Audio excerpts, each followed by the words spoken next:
এই বিয়ে বাড়িটা কি সুন্দর, কত সুন্দর পার্কের মতো দোলনাও রয়েছে। আইসক্রিমটা খাওয়া হয়ে গেলে ফুচকা স্টলের দিকে যাব, মন ভরে ফুচকা খাবো। আমি তো এই বিয়ে বাড়িটায় কাউকেই চিনি না, মা জোর করে নিয়ে আসলো তাই চলে আসলাম। একদিকে ভালোই হয়েছে আমি মার সাথে এসেছি, নইলে এত সুন্দর বিয়ে বাড়িটা আমি মিস করে যেতাম। এই যে শোনো, তুমি অনেকক্ষণ থেকে দোলনা চড়ছো, এবার আমি দোলনা চড়বো, ওঠো। আজব তো, আমি তো আগে এসে বসেছিলাম। দূর ব্যাং, ভালো লাগে না। সারাক্ষণ যেন বসে থাকবে। দূর, কি সুন্দর দোলনা চড়ছিলাম, উঠিয়ে দিল। আমি তো আগে গিয়ে বসেছিলাম, কেন যে কাউকে মুখের উপরে কিছু বলতে পারি না। যাই হোক, কি আর করা যাবে, অত ভেবে লাভ নেই। ফুচকাটাই মন ভরে খাই। আজব তো, ফুচকাই তো খাচ্ছি, কাকিমাগুলো ওইভাবে তাকিয়ে আছে কেন? এমন ভাব করছে যেন বিয়ে বাড়ির সব স্টলের ফুচকা আমি একাই খেয়ে নিচ্ছি। এই রে, ফুচকাটা একটু বেশিই বড় হয়ে গেল। এত বড় হা করে খাওয়া যায় নাকি? আমার লিপস্টিকটাই মনে হয় উঠে গেল।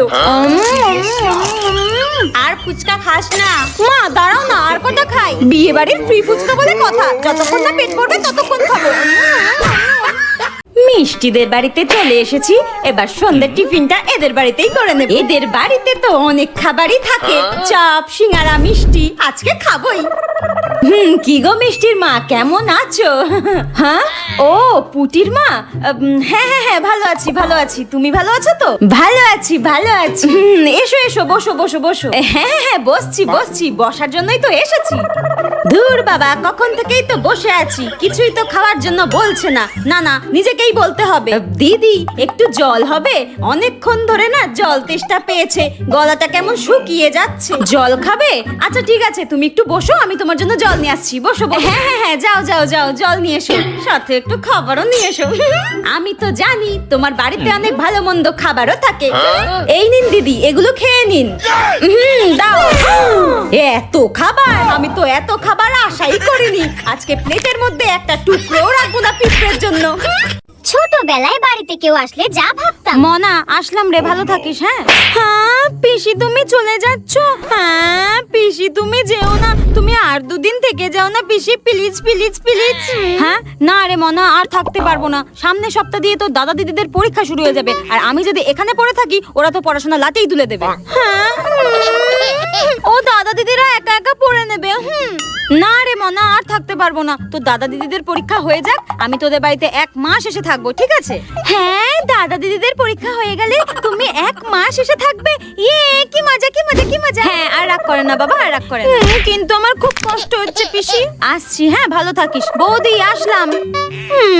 যা, পিসি চলেই গেল। পিসি থাকলে কত মজা হয়। পিসি থাকলে তো আমি পড়তেই বসি না, আর মা কত ভালো ভালো খাবার বানায়। তাতে কি হয়েছে? পিসি তো বলেছে দাদা দিদিদের পরীক্ষা হয়ে গেলে 1 মাস এসে থাকবে। কি মজা কি মজা। ইয়ে, আরে রে বন্ধুরা, তোমরা ভয় পেলে নাকি? ভয় পেও না, তোমরা তো সবাই জানো যে আমার চ্যানেলে কিছুদিন আগে ভূতের বাড়ি বলে একটা ভিডিও এসেছে। তোমরা কারা কারা সেই ভিডিওটা দেখেছো আমাকে কিন্তু অবশ্যই কমেন্ট করে জানিও। আর এই যে মেকআপটা দেখছো, এটা কিন্তু আমি আঠা আর আলতা দিয়ে করেছিলাম। চলো ভূতের বাড়ি শুটের কিছু বিটিএস তোমাদের সাথে শেয়ার করি। তো দেখো, ভূত সাজার জন্য আমি প্রথমেই চোখের উপরে কালো আইশ্যাডো ভরে ভরে দিয়ে দিচ্ছিলাম। আর জানো তো বন্ধুরা, এই যে সাদা লেন্সটা দেখছো, এটা পরার পর না আমি নিজেই নিজেকে দেখে ভয় পেয়ে গিয়েছিলাম। কিছু মুহূর্তের জন্য আমার নিজেই নিজেকে দেখে মনে হয়েছিল আমি যেন রিয়েল ভূত। চলো তোমরা দেখে নাও আমি কিরকম ভাবে শুটটা করছিলাম। যেই বলবো তখনই তুই গানটা চালাবি। আমি যে তোমার শুধু যে তোমার বলে করব। দেখলে তো বন্ধুরা, ছাদের মধ্যে আমি কিভাবে শুটটা করছিলাম। স্যার পারবি না। যাই হোক বন্ধুরা, থ্যাংক ইউ সো মাচ ভূতের বাড়ি ভিডিওটাতে কিছুদিনের মধ্যেই 1 মিলিয়ন ভিউজ কমপ্লিট করে দেওয়ার জন্য। পার্ট 2 খুব তাড়াতাড়ি আসবে। টাটা। মিষ্টি, তুই বস, আমি চুলটা বেঁধে নেই, তারপর একসঙ্গে বেরোবো স্কুলে, ঠিক আছে? দাঁড়া দাঁড়া। ঠিক আছে, তাড়াতাড়ি কর। আরে তাড়াতাড়ি নে, মিষ্টি এসে দাঁড়িয়ে আছে তো মেয়েটা তোর জন্য। আর শোন, এবারও যদি পরীক্ষা ভালো না হয়েছে তো তোর খবর আছে, আমি বলে দিলাম। হ্যাঁ মা, তুমি চিন্তা করো না, আজকের পরীক্ষা আমার দারুণ হবে। আমি কালকে সারা রাত জেগে জেগে সব মুখস্থ করে নিয়েছি, সব। আমার আজকে পরীক্ষাটা যা হবে না মা, কি জানি বাবা, সারা বছর না পড়ে পরীক্ষার আগের দিন রাত জেগে জেগে কি এমন করিস ভগবান জানে।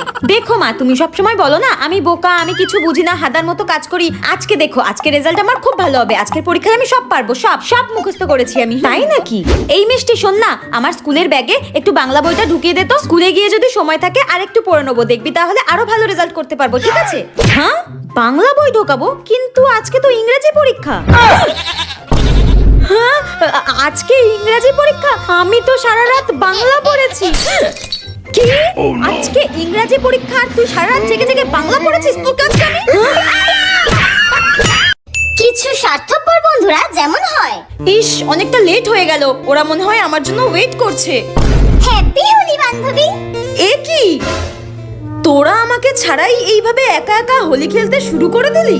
হ্যাঁ তো কি করব, তোর জন্য ওয়েট করব নাকি আমরা?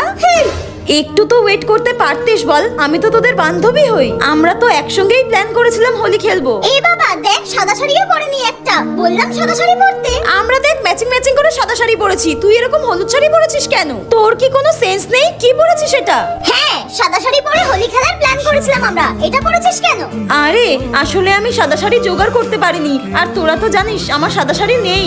তা একটা কিনতেও তো পারতিস, ভিখিরি একটা।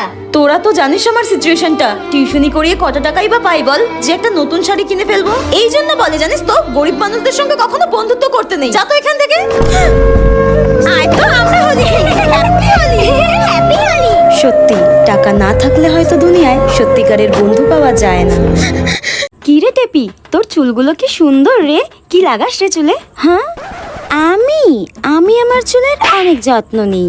আমি আমার চুলে 50,000 টাকা দিয়ে স্ট্রেটনিং করিয়েছি। আমি আমার চুলে প্রতি মাসে 10,000 টাকা করে স্পা করাই। আমি আমার চুলে 1 কোটি টাকা দিয়ে শ্যাম্পু ব্যবহার করি, সেটাও আমার বাবা বিদেশ থেকে নিয়ে এসে দেয়। আমি আমার চুলে 2 কোটি টাকা দামের কন্ডিশনার ইউজ করি। বাবা, আমি আমার চুলে 5 কোটি টাকার সিরাম ইউজ করি। আমি আমার চুলের অনেক যত্ন নিই। বাবা, এত কিছু! কি রে পুটি, হ্যাঁ তোর চুলগুলো তো বেশ ভালোই লাগছে। তুই কি চুলে লাগাস রে? আমি পরি হুঁ मैं, লা লা লা লা। আমি ওই আর কি 1 টাকা দামের কালো শ্যাম্পু ব্যবহার করি। 1 টাকা দামের কালো শ্যাম্পু ব্যবহার করি।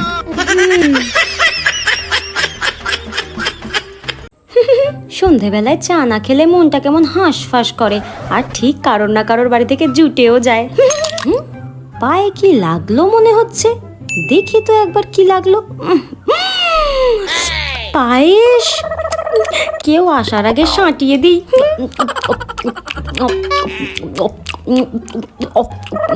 এই নাও মিনতি কাকিমা চা। এ কি মিনতি কাকিমা, তুমি কি খাচ্ছ?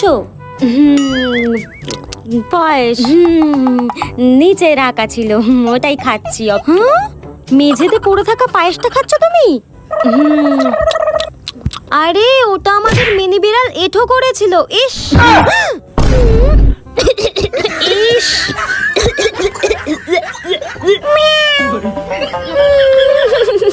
ছোচা কথাকারে চুরি করে খাওয়া স্বভাব। ছি, আমি আর বাঁচবো না মনে হচ্ছে, পালাই এখান থেকে। হ্যাঁ, এই তুই আমাকে না বলে জল খাচ্ছিস কেন রে? হ্যাঁ, আরে জলই তো খাচ্ছি। আর তোকে জিজ্ঞাসা করবো কেন রে? তুই কি টিচার না? আমাকে বলবি না মানে? আমি এই সপ্তাহের মনিট্রেস, তুই আমাকে জিজ্ঞাসা না করে নিঃশ্বাসটুকুও নিবি না, আর জল খাচ্ছিস মানে? তোর নামের পাশে আমি স্টার বসাবো, দাঁড়া। হ্যাঁ দেখ, চিটিয়াল একটা কথা বলছে। কথা বলছে। যাবো। হ্যাঁ, টেপি ডবল স্টার। আরে এখন তো ক্লাস হচ্ছে না, তোর কি বিয়ে লেগেছে নাকি এত কথা বলছিস?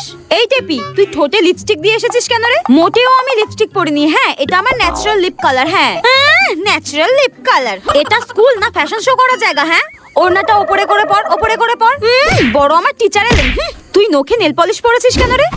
ও বাবা, তুমি এটা কোথায় এসেছো? স্কুলে না অন্য কোথাও? হ্যাঁ, হাতে বালা, গলায় মালা, কোথায় কিছু পরিনি তো? নাকে ফুল, কানে দুল। হ্যাঁ, তুই স্কুলে এসেছিস না শ্রাদ্ধ বাড়িতে এসেছিস? শ্রাদ্ধ বাড়ি? হ্যাঁ, আজকাল তো বিয়ে বাড়ির সাথে সবাই শ্রাদ্ধ বাড়িতে এসেছে চলে যাচ্ছে। মনে হচ্ছে কি মেরোর মুখ ভেঙে দিই, শাকচুনি একটা, আতাল একটা।